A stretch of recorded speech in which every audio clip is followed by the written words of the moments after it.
اگر تم سے کسی سوال کا جواب نہ آ رہا ہو تو خاموش رہ، ممکن ہے تیرے جواب کی ضرورت ہی نہ ہو۔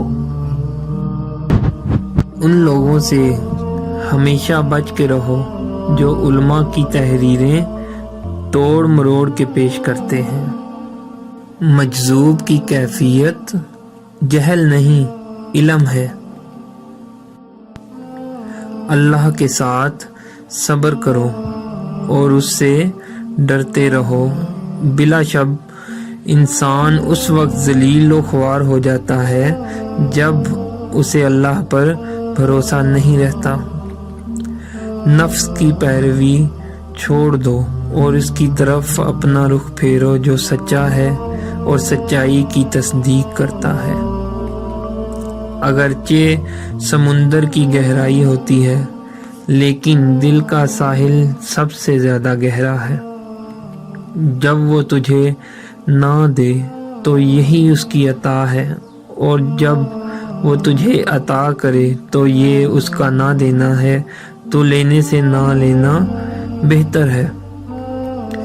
جو شخص اللہ کے قوانین کی نافرمانی کرے اسے کبھی عزت حاصل نہیں ہوتی، چاہے اس کی شہرت آسمانوں کو چھوتی ہو۔ جب بھی حضرت محمد مصطفیٰ صلی اللہ علیہ وآلہ وسلم کا خیال میرے دل میں آتا ہے تو میں اپنے اعمال کا سوچ کر شرمندہ ہو جاتا ہوں۔ جو آنسو ہم بہاتے ہیں وہ دل کے باغ کو سیراب کرتے ہیں۔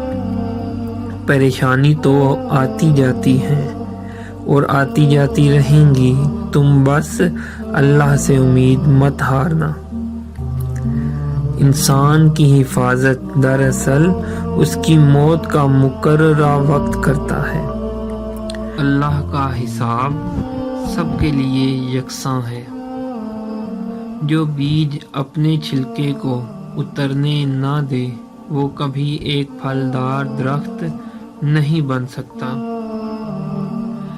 جس میں یہ چیز دیکھو تو سمجھ جاؤ اگر وہ تم سے صرف محبت تمہارے لیے کر رہا ہے تو اس کی محبت پر اعتماد کر لو، کیونکہ یہی سچی محبت ہے۔ اگر آپ کا دل ایمان کے نور سے منور ہے تو یہ آپ کو سچ کی راہ لازمی دکھائے گا۔ حق پر چلنے والے کبھی ناکام نہیں ہوتے۔